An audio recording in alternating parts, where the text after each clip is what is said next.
Women are some of the most resilient human beings on this earth, but it sometimes comes at a price. And one of those prices is stress. So today I'm going to talk to some dynamic women and we're going to talk about how stress presents itself in our life over a nice cup of tea.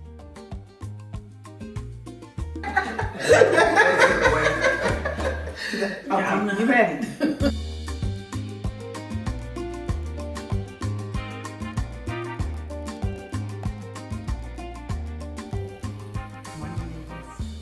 To the Hibiscus Tea Cafe. Yay. Thank you for being here and thank you for celebrating us, because that's actually what we're doing here. And the reason that I brought you here was to just talk about us. Isn't that nice? Yes. Nobody else but us, because we have had some stress this year. Actually, we have it every year, but this year, Lord have mercy. Wow. Yes. Yes. And now it's almost the end of the year. And I just wanted to talk about how we deal with chronic stress. So, you know what I do? I'm always looking at health and wellness, talking all things health and wellness. But I've talked to so many women this year who are dealing with stress and don't know how stress impacts them. So the first thing I want to ask you is, what do you think about stress? How do you interpret stress? What does stress mean to you? If I may go first, Yes, I you may. think that sometimes it's difficult for me to even recognize when I'm stressed. Because I think we normalize it in our lives. We're strong, we endure, and the stress factors are so common that I think that a lot of times we just plow through. And I really think there are moments where I don't even recognize that I'm tense or that I'm stressed or that it's really impacting me. And probably, as you said, that's a good point. We normalize it. So we've learned to normalize our feelings too, right? That come with the stress. So do you think that it's also a way that not only do we normalize it, but we suppress it really good? We're very good at suppressing things. We women are smart. We love our That's interesting that you say that, because I'm thinking I suppressed stress all throughout my 30s and 40s, and only now with a smooth, settled life do I realize that I suppressed all that stress. And I was sick and depressed, overweight, all the things. And now it's kind of hidden me to process all the trauma from those years where I was in survival mode.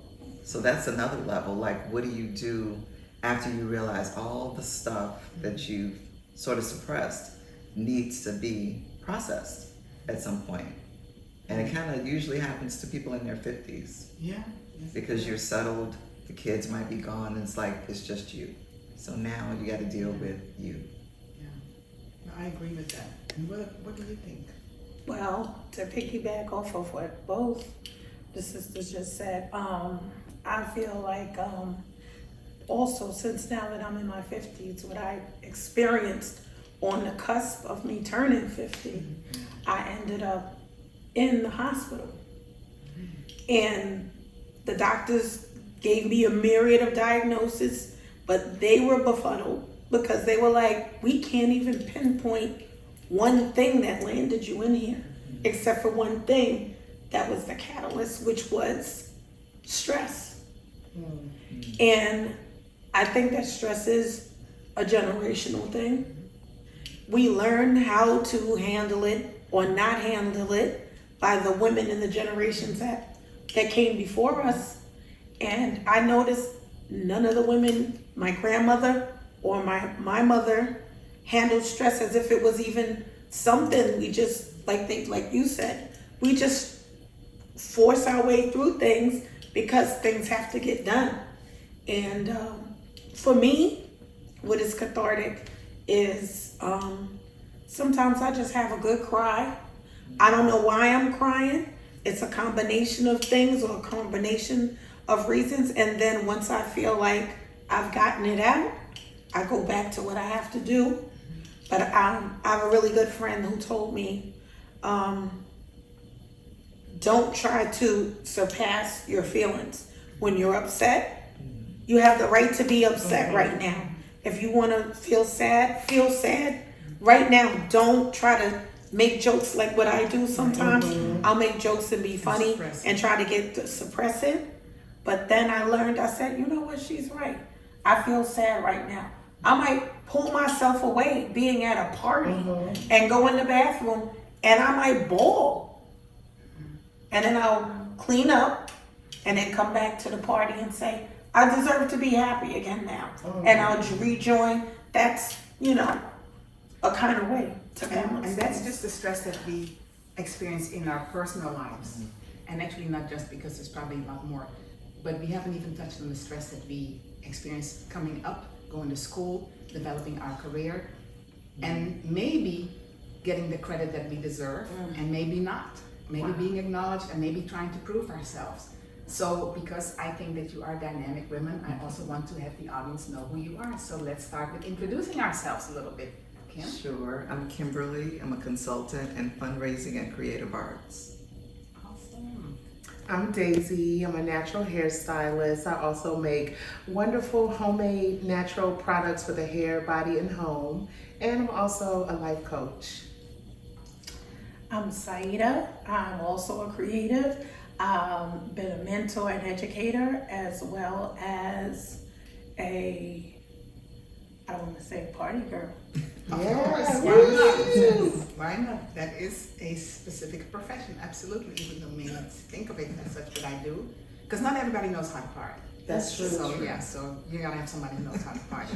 And of course, I am Ludmila. I am the founder of the Hibiscus Tea Cafe, and previous public health professional, assistant professor, researcher, you name it, did it all. But now I'm a health coach, and I love it.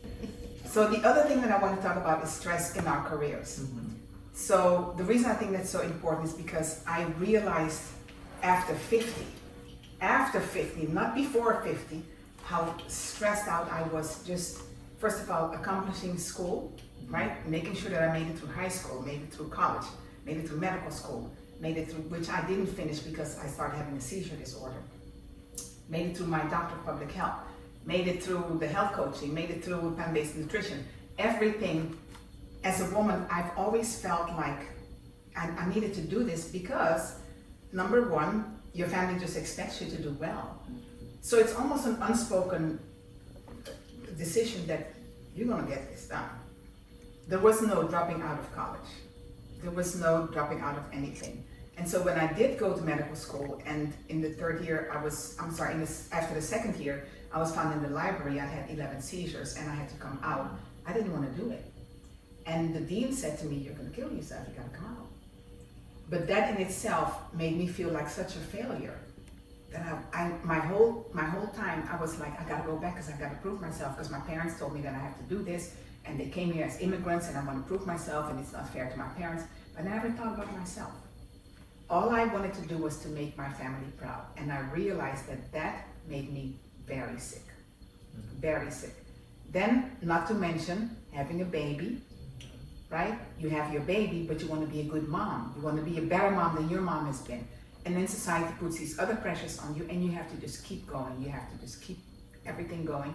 And we're always told, your grandmother used to do that, you can do this. Now for me, my grandmother had 12 children. So for me, having one was like, girl, no, you can handle that, that's good. You haven't had anything until you have had more than one child. You had one child. Nobody understood that having seizures made it harder for me to be a mom. Right.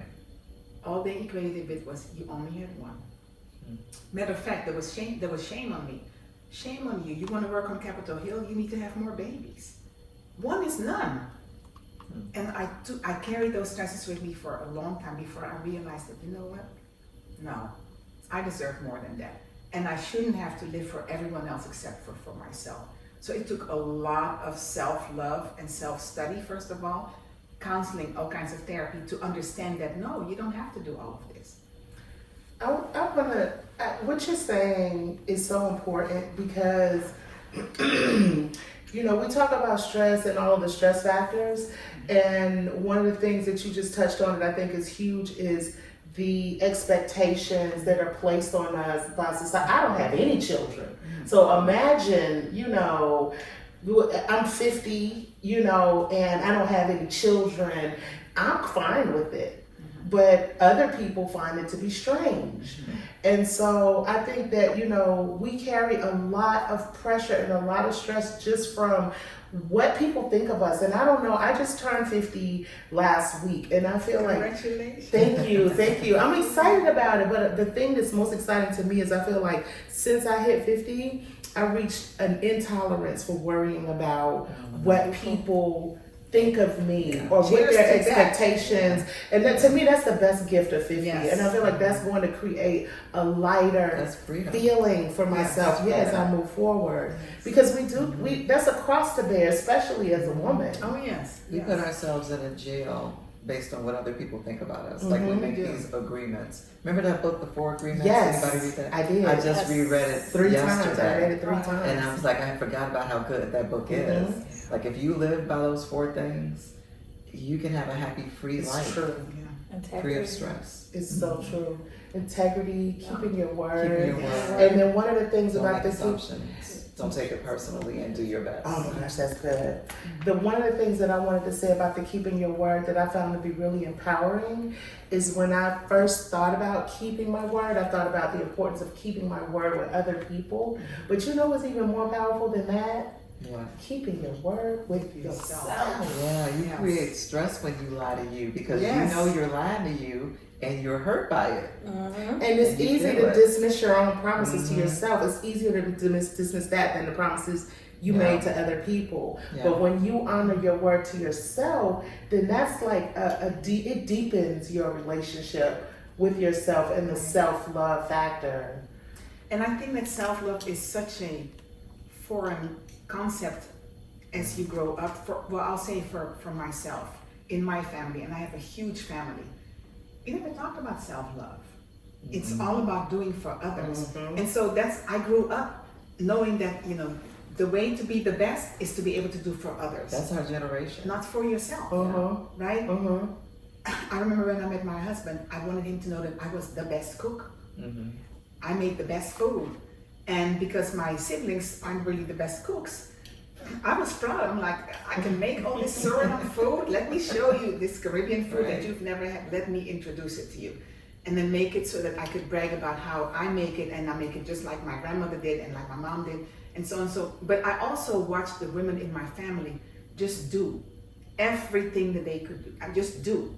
No matter what they needed to do. I think about my godmother, who's really been a role model to me as I grew older. I didn't appreciate it as much as a younger girl, but as I grew older, I started thinking about her.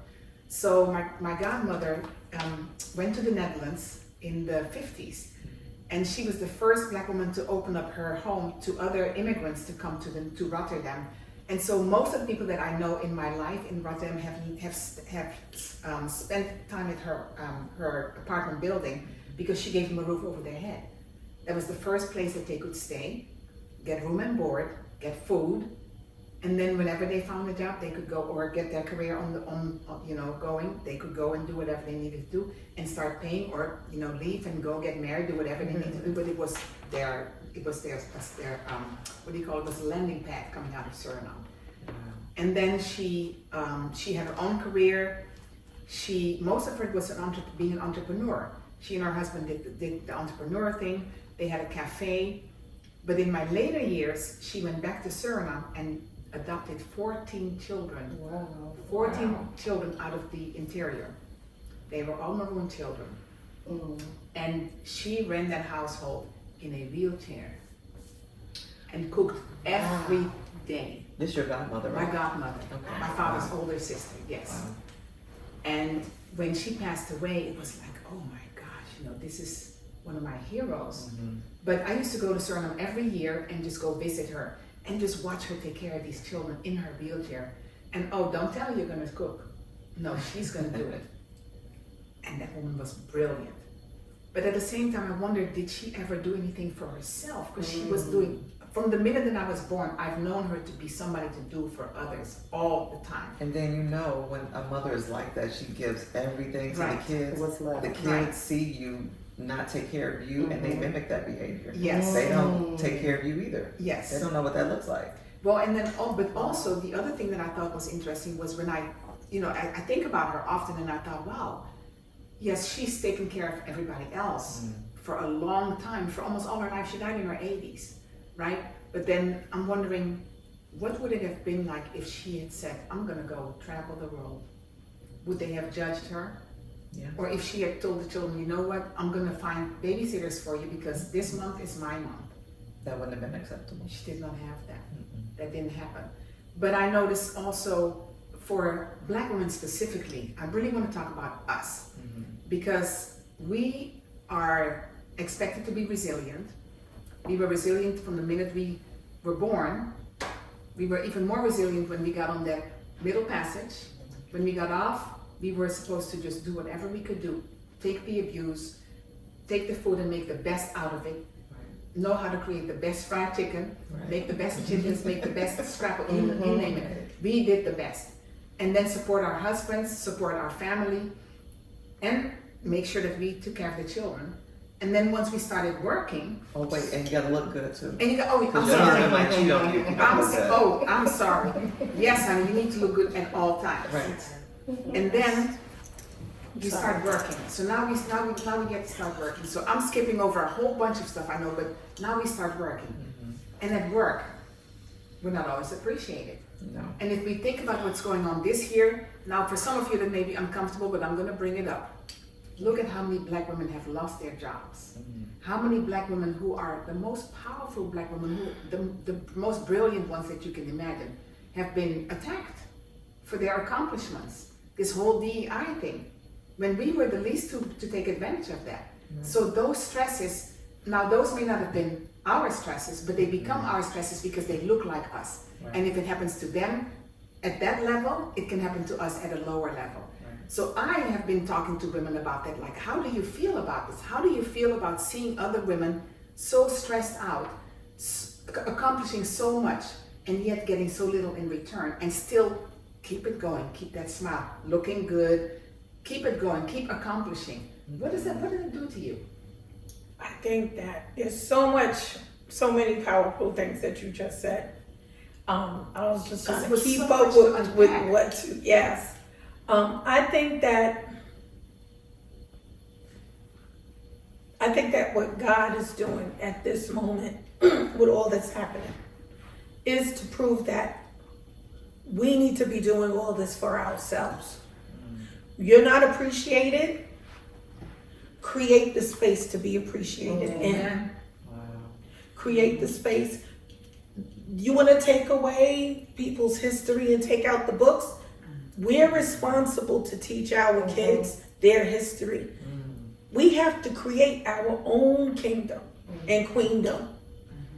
Subtract yourself from the equation and create your own atmosphere, your own situation where you will be appreciated, even if it's only amongst us Black women first. Eventually, people will come around to, I don't worry about anybody else, but our own people who don't appreciate us will begin to go, wow, we were the ones we've been looking for all this time. Right. So, but how do you balance that? Because there's that emotional stress, yes, right? And then your physical stress and everything else that comes around it. So how do you balance that? Because now that we are here in 2025, we see what's happening to our women, we see what's happening to us, we see what's happening with the potential of potentially building a new career, if there's an opportunity to do that. We see what happens when people get fired or when people get furloughed, right? Or when some of our sisters pass away, right? Chronic disease. This week I was talking to some women, and the things that they list of what's going on with them. How do you balance that emotional, physical stress and just? I want to speak on that. For so many years I talked about, I'm sure we probably are all guilty of this. For so many years I talked about, self-care is important. I'm going to start taking better care of myself, right? And that was just a dialogue for a while. And at some point what I realized is that self-care it's not something that's just going to happen. Right. You have to make it happen. Yes. And what I hear you saying about, creating our communities, it's like self-care, but on a broader spectrum, right? And this is going to sound trivial and it's going to sound simple, but really, the way I learned to take better care of myself was by scheduling it. What do you mean? I mean, scheduling that massage, scheduling that gym trip, Right. scheduling that exploratory doctor's visit that you need to find out what's going on. Getting on the phone, making those calls, and putting it on your calendar, Right. and honoring your word to yourself. I was taught when I was in school for learning how to become a life coach, I was taught that your word, I was about to say your word is your bond, but that's not what they said. That's not what they said. Somebody else said that. But to honor your word to yourself and to honor your word, period. And the way you do it is by your calendar. My coach taught me you have to master your calendar. And you put everything on your calendar for me, right? In order for me to master my life, in order for me to learn to keep my word with others and with myself, the tool for doing that is your calendar. The word thing that you're saying, the word is so powerful because it is really the word that traps us and keeps us stressed out. Because I realized, I thought I loved me. I was like, I know self-love. I love me. I was not loving me. I was loving everybody else. And I was at the bottom of the list. And I was in a relationship a long time ago with a selfish person. And I'm like, how did I attract that? Because I'm the opposite. But I was selfish with myself.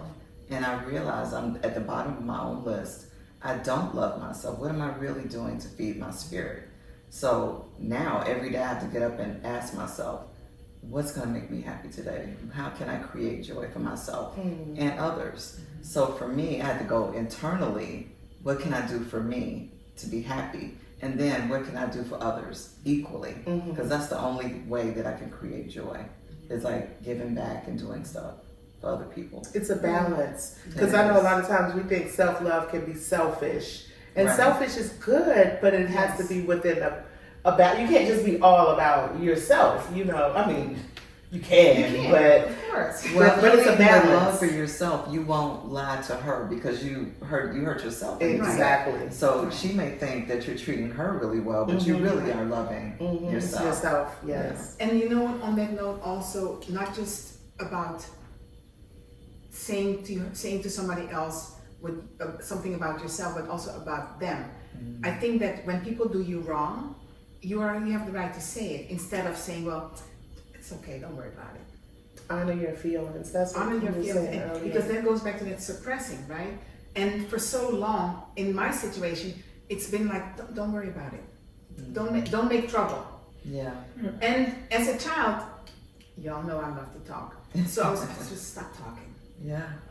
And then I realized, no, it's not. I don't just like to run my mouth because that's what it kind of translated to. But what I say makes sense. And then one time I told my mom, I said, you know what? The day that I stop making sense, I'm going to stop running my mouth. But as long as I make sense, I'm going to keep talking. See, that was your gift. And when I took that power, even from my mom, like you're not going to quiet me because what I'm saying makes sense. Then I was able to find success again because having dropped out of medical school, I felt like a failure. But going back, I said, I can do this. Yeah. I know I can do this, even though nobody agreed with that. Because now you had a family, your daughter needs to go to school too. So my daughter and I went to school together. I did that with my mom. I did that with my mom too. And I said, because we can do this. I have the right to do this. When I worked on Capitol Hill, my aunt, I went to Suriname, my aunt was like, you're so busy having a career, you need to have a baby. And I had 4 miscarriages. So they didn't care about the miscarriages. They thought the miscarriage was due to me just being such a career woman.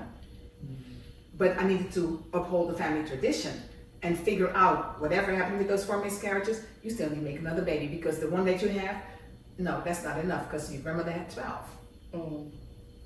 And I had to shut that down. But to shut that down, I had to realize what pressure was on me, but that didn't come without a price. It came with feeling sick, feeling guilty, getting stressed out, having so much stress that one day my skin started discoloring. And I went to Mexico and this lady out of nowhere, we went to Cancun. A lady out of nowhere, very old lady, she said, you're stressed out. And I just cried. Because I'm thinking, this lady doesn't know me, ain't from Adam, and she's telling me that I'm stressed out. So, and my husband actually took me to Cancun so that I could get de-stressed. That didn't happen. So, but it was also about feeling good about yourself because now your skin is discoloring in my face, and I'm working on Capitol Hill. I'm supposed to look a certain way, so now I can't do all of that. So, you know, there's all kinds of pressures for that. But even there, I had to say, you know what? It's just how it's going to be. This is me. Once in a while, I may put on a little bit of makeup and make it look a little cuter, but this is me. But I had to learn how to love myself. Like you had to have a certain image, you had to look a certain way. Yes. You were stressed about it. Yes. So your face broke out. Yes. So those things like manifest. Yes. And then think about your gift is your gift of communication. Like you know what you're talking about. So you did that at a very young age and your mom tried to suppress it. Yes. So I think if you talk to any people, the stress comes from suppressing your gift. Yes. So my gift got suppressed really early on, like 3 or 4 years old, because I remember it. My mom coming in like, that's not important, you need to focus on this. Go clean up. She was always about clean up. So I'm like, well, I guess I have to work in order to have fun. The work has to come first. So now I'm unwinding that because I really feel like I have to earn my joy. I'm just wired like that. So I'm undoing that. So I think what you say, like suppressing what we're good at, what our gifts are, is the first source of stress that we carry throughout our lives. And then when I think about, you know, of course in school we learn epidemiology, so I know all the statistics. So Black women have this, the most of that, heart disease, kidney failure, breast cancer, pancreatic cancer. Maybe we're not as prevalent with pancreatic cancer as breast cancer, but the idea is that we have these chronic issues, and I wonder how many people have the same story, because when you and I met, we were like, oh my gosh, you know, we were probably twins. And I wonder how many women have similar stories that the stress that they felt, they weren't able to translate that, and their family wasn't able to recognize it, because it's just, you just go through life. We are Black people, and we are a resilient community. We are a resilient race, and we've been there, done that. Even this summer, when people were talking about the protest, you know, we talked about, girl, we've been fighting since we got off that boat. True, that's a fact. But do we now have to say, okay, let's think about that. We've been fighting since we got off that boat. Right.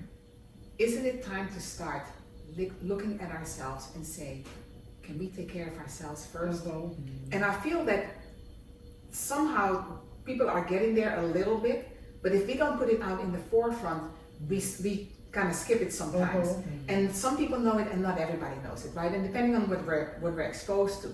Some people are more exposed to health coaches, some people are more exposed to, you know, influencers who talk about self-love and self-care. But there's a whole bunch of people out there who are not. A lot of women who don't have that, and they're too busy to look at it, right? I think that this is a perfect time for this whole series of discussion, because I think that is the reason why right now, if people know, there's almost like a civil war going on between Black men and Black women. With if you go on social media, you see a lot of attacking of Black women. And I feel like I've had this dialogue. I actually have, unfortunately, I've fallen out with a couple of my male friends that I've been friends with for a very long time, because it's like a power dynamic. I'm not your enemy. I'm not trying to replace you. I'm not trying to be you. I'm not trying to be what you are in terms of, I'm divine feminine, and I have the power of divine feminine. You have what you have, but you can't really be without me. And we're supposed to be doing this thing together. And don't be afraid of the power that God instilled in me and what my mission on being here in this world is. You know, and I think that people are intimidated by the fact that we are searching and starting to put ourselves first. And we're stepping up, I think, in our traditional power, so to speak, now. And that makes people feel uneasy, because they are used to us kind of shrinking ourselves to make everybody else feel comfortable, right. And now that we're taking care of ourselves and stepping into that energy, I think that Yeah. makes people feel Yeah. uncomfortable. It does, and I also wonder, is that part of choosing our battles carefully to say, you know what, before I go into that, I'm going to take care of myself, Yes. right? Not so much saying, okay, before I take care of myself, I'm going to do all these other things, but knowing your body and saying, hey, she needs a break. You need to lay down for a minute, or you need to go sit down and have a cup of tea and just be with you. Yes. You know, sometimes I sit in my sunroom and I just have a cup of tea and I just listen to nature. I listen to the birds. And I'm like, this is beautiful. Just quiet. Because we don't have quiet time anymore. Everything's on the internet, so you know you're constantly on your phone. And when you're in business, when you're an entrepreneur, you know you have to focus on your social media. You have to build your business. Right. So some business can't do without social media, right? Most Right. business technically can't do without social media. So we have a lot of ways that we are forced to do more. The media has made the social media has made it that way. There's also still more expected of us, but at the same time, I think this is a perfect time before we go into 2026 to say, wait a minute, all of that is fine. There's chaos in politics, there's chaos in the world, but we need to take a step back and say, wait a minute, let's look at us, because there's still hope for us. But we have to do that together, and that's really why I wanted to talk to you all, because we can't do it by ourselves. I think we're behind. Our country is a little bit behind. 'Cause I saw Absolutely. that every other country is using social media less, except North America. And so think about it. Yeah. Like I'm starting to use it less because I'm just starting to feel like I have to go internally for Right. satisfaction. I can't watch the news I can't go anywhere for the truth Right. but to God, and that's just me and God. And the truth is being very obscure right now. Yeah. And that's honestly one of the reasons why I'm losing interest in social media, because I can't tell what's real and what's No. not real Especially with anymore. AI. And when you think about the evolution of man, unfortunately, I think one of the unsavory truths is that what reality means is changing. It's kind of That's true. conversion with fantasy, and what we think of as truth. The very definition of it seems like it's about to change. Yeah. Now you're talking about some stress. When you can't look at the news, or you I can't don't know look if at truth is changing now. truth is not changing. Perception. The perception of Yeah, truth. but so now And if you we're don't know forced it- to only know the truth, Yes. to feel what's true, and rely on what our bodies tell us is true. For those of us who are capable of doing that, We got to get to that point. we got to get to that point. And I think something is shifting us. To make 'Cause I've us- never been this person who listens to the body and says, I have to leave this party, or I can't go to that person's house, or I'm not inviting that person in my house, or I'm not eating that food. I've never been this person. I love it. I've shifted into this. Evolution. Yeah. And we are being forced, and I think that's what you were saying earlier. You're like, Yeah. we're being forced to evolve into, a space where because it's not part of our culture to trust our intuition. It's not a part of our culture to pay attention to signs. So we're actually taught that that's silly with cartoons and We've been she's trained that out of that. fruit type. Yeah. So now we got to come back to Yeah. the original version of us. Yeah. And that's what I was about to say. I said, I think it's a spiritual return Yeah. happening. We're going back, and I think a pause button has been pressed spiritually for our people on a whole scale. Because if you do, I don't watch the news like that unless I'm at my mother's house, unfortunately. But I think a spiritual pause button has been pressed, because if you even look at the statistics of this summer, you haven't heard about anything violent happening in any of the Black communities, really. This summer that just passed, it's like when certain people got into office, all of a sudden we just press pause and we're in the cut. There's a forced reset happening. Yeah. And we're sitting back and being like, oh, you wanted to be in charge? Y'all go ahead. And everybody is kind of resetting. And I'm gonna tell you something else that I've noticed. Even since I met you ladies here, I noticed the brothers are speaking more. How you doing, sister? How you true. doing? You're What's right. happening? Are you good? You all right? Yeah. All right. You need some help with this? Right. You want help in orphan help? Yeah. There's a We always get reset. help at the market. You want to see There's help? there's a reset. People are That's so speaking true. again. Yes. We're socializing with each other more That again. is true. We have more grace for each other now. And I think it's a beautiful thing. I think And so because too. we have more grace for ourselves, like we're commanding a certain Yes. type of respect. Yes. No, I think that's true. And I want to piggyback on that because I was so thankful to the brothers. And if you watch my video before this, the one from last month about the Prostate Cancer Awareness Month, that the brothers came together and wanted to talk to me because I wasn't sure. I'm like, okay, are they really going to talk to me about this? But they were willing to talk, you know, and open up. And I think for all of us, it's important. And when we, and this is why when we talk about these, you know, breast cancer awareness, prostate cancer awareness, for us, it means come together and let's talk about what's really going on. We got a lot of stress. Yeah. And the next thing that I want to talk about, of course, is our food, right? Because we know that 70% of our food is toxic. We just know that. I didn't know that till you told me. 70% of our food is toxic. Well, even the healthy food, like the things I thought were healthy, Yes. we were like, it's That's not as organic healthy food. as you Yeah. think. No. Yeah. And so our stress also gets exacerbated by what we eat. Because what we eat then causes inflammation, depending on what we eat. But a lot of what we eat is inflammatory food. Inflammatory food affects our gut, it affects our kidneys, it affects all of our organs. But when you think about it, if it affects our kidneys and our adrenal gland, that's where we start telling our brain, hey, produce more cortisol. And cortisol is a fat binding hormone, it is a toxin binding hormone. So while we're stressing out and not eating the right foods, or even if we're thinking, okay, I'm not going to stress out as much today, but if you don't include the food in it, God says, I will give you every seed bearing fruit of the earth and it shall be for your food. So if we don't eat those right foods, we can't resolve the stresses. Yeah. So we have to talk about our stress, chronic disease, what's going on physically, mentally, emotionally, in the context of what we put in our mouth. Because even when we're born, right, when a fetus develops, it's the stomach and the brain. Those are the first two things that develop. That's our immune system. If we don't treat it right, it's not going to happen. Right.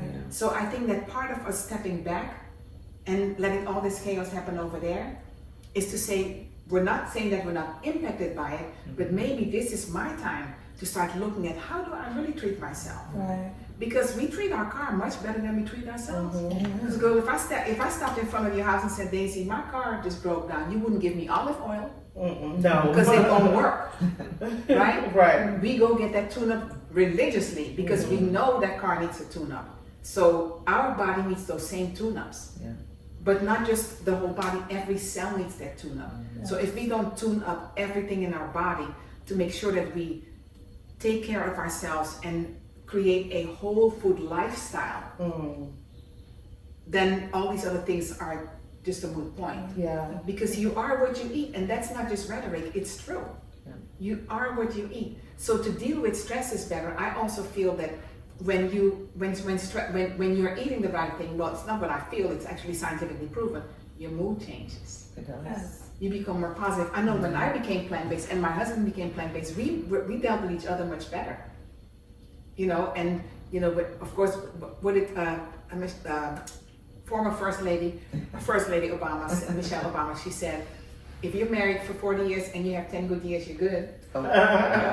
Something like that. Don't quote me on that, but something to that extent. And when I listened to that, I thought to myself, yeah, because people are human. Yeah. So you do have, you know, your good days and not so good days. But if you're eating better, you communicate better, you can deal with each other better. Matter of fact, you can say, you know what, boo, okay, you want to have attitude, why don't you stay over there? I'll see you later. But And how then many be okay people? instead of trying to, you know, fix How many it by people going do you forward. think know that emotions are in the gut though?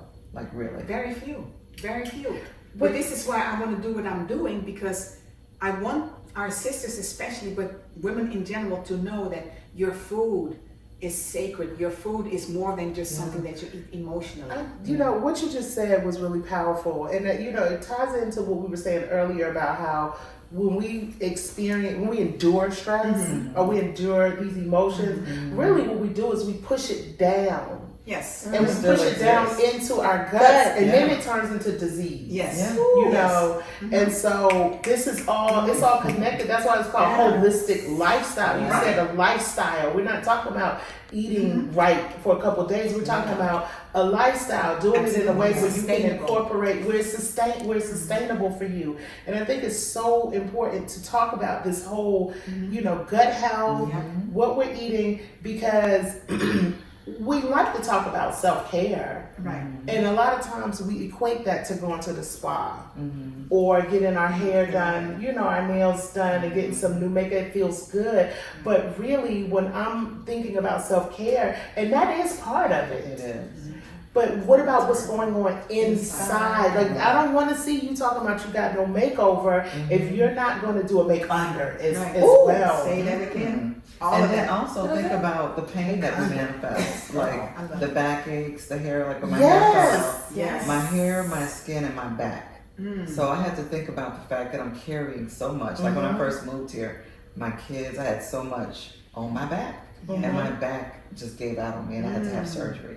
And then when my hair was falling out, I was overthinking and overanalyzing every aspect of my life because I was trying to process all the trauma from the 30s and the 40s. Now things have calmed down and I'm like thinking about all the choices. What do I do now in this chapter? So it manifested with the hair just not cooperating. It's like it's just too much going on. And then headaches. Yeah. Everything that I felt physically, I could tie to an emotion and something that was going on. So when I resolved that thing, the issue resolved itself. Even the weight. I have not been trying to lose weight. It's It just has coming fallen off. off because I'm dealing with all the stuff that's attached to the weight gain. Right. And that's why I tell people always, you're not losing weight, you're losing waste. Because what needs to stay stays. But I'm telling you, that whole food aspect, we really have to embrace that. We have to embrace cooking our own food. When you cook your own food, you're loving on yourself. When you look in that pan and you're just looking and stirring through those bell peppers and all these other vegetables and greens, whatever it is that you're going to be making for the holidays, you are loving on yourself. And on that note, I want to also mention that what we want to do here is to not just give the message about let's look at our women today. Let's look at them for November and December when we're eating everything in sight. Is it wrong to say to somebody, I don't eat this? Because I meet so many women who tell me, I can't eat like that because my family won't accept it. That's another stress. It is. And how do we deal with that? And for the holidays, how are we going to deal with family having cooked things that we maybe know that are inflammatory to our bodies? And be bold enough to say, with respect, I can't eat that. And it is a whole thing. It's a force that comes with that shaming and all. Yeah. I really would love to hear you talk more about that because it's been an honor to be your friend and to be close to you, and also to have an opportunity to observe how you navigate those roads when it comes to food. And like we went out to eat the other day, and I'm gonna put you on the spot. That's all right, though. And she already knew the restaurant wasn't gonna have nothing for her. I already knew. I looked at the And it was menu a nice restaurant. It was a nice, elegant group of people. Yeah. Harbor. It was on the harbor. You could sit there and see the water. All the women, about maybe 10 of us. Yeah. It was lovely. Oh yeah. And she just waited until the right time after the lady brought all the food out. And she had her salad. She dumped it on that plate. I They sure didn't did. even have any veggies. I mean, everything is like battered and fried and got shrimp on it or got breading in it or, you can't just get, when these chefs put these menus together, they don't think about people who don't eat pork or people who have gluten allergies. If you got veggies, you have a ton of veggies, but all of them have cheese on it. And so how to navigate that, how to show up at Christmas dinner and have your own vegan spread and it not be weird. It doesn't, and it not have to, feel weird. Well, it took some time, but I said, you know what? So for me, your why has to be important. Right. I dealt with seizures for more than 10 years. It's not a good experience. Not just to mention that you're out of control, you're passing out and you don't know what's going on around you. I lost part of my memory. So there are times there are some things that I ask my daughter, what did we do that? Because if she tells me, I'll remember it again, but I can't give you a clear picture of when or what happened. Yeah. So when I talked to the doctors about that, they said it will come back. Well, it hasn't come back. But I remember most, I think it's a stimulus, right? Most of it has come back, but there are things in my childhood that I don't remember, that I think I should remember. I remember maybe the house or something, but I don't remember, all the details. So there are things that my daughter has told me that happened when she was 6 years old that I don't remember, but she remembers every detail. And for me, it's just a blank. So to have experienced that, and then losing my father, who was taking cholesterol medications and didn't even die of the cholesterol medications, he died of respiratory failure due to the medications. So I said, you know what? Y'all can eat whatever you want to. I'm not doing this anymore because I love myself. And having dealt with seizures for so long, I do want to live longer. Now, everybody has to go one day, but for me, longevity means quality of life. When I look in the community and I see people who go to the doctor every day, and if they're not going for themselves, they're going for their spouses. And I told my spouse, no baby, we're not gonna do that. That's not fair. We're both gonna do it together because then we both have longevity, we have quality of life. But sitting there in an ICU and watching my father just slowly die, oh, that was horrific. That was my hero. He was only 77. So several things in my life were a strong enough why for me to say, you know what, we're going to the restaurant. Let me go check out the menu. All right, I'm gonna go get my, what did I have? I had a microgreen salad. It was beautiful. Microgreen cucumbers. I had mushrooms, and I had purple sweet potatoes. So they were cold. I cut them up and put them on there, and avocados. I think that answers your question of the way she does it with such power, like this is my choice. Yeah. You all do what you do. It's not like accusatory. No. It's just like I'm making this choice It's for not about myself. you. Yeah. And then when I go to parties, I'm like, I can't do it. I just feel so good right now. I'm not eating meat or whatever. I'll say it like that, like I just can't do it right now. Right. And I've seen you do it, and I admire you when you're like, I'm not drinking. I'm not. No, thank you. Because I want when to I would peer make up pressure a you. story, I used to make up a story. I'm not drinking because this, and then I would make up a whole story, and then I would think about the story, then I would be stressed about the story. So now I'm just transparent. If I just tell the truth and say what it is, they can deal with how they feel about it, but this is my truth. So I can't be stressed out about how people received it. Right. So it's all the pressure's off me. That's good. I'm eating this, I'm not eating that. Well, and to me, sometimes it may sound a little cruel, but sometimes I'm like, that's a personal problem.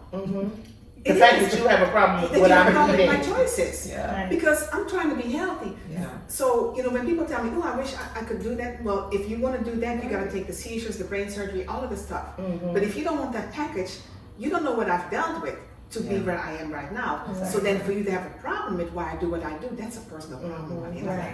I take it off of me because for a long time, I can say for more than 50 years, I have absorbed all those things, taken them on me, and it's just made me more sick in different ways. So it wasn't the seizures. So even when the seizures were gone, there were other stresses. There was the skin discoloration and just stresses, headaches and different things. That made me not feel good about myself. And then I said, enough is enough.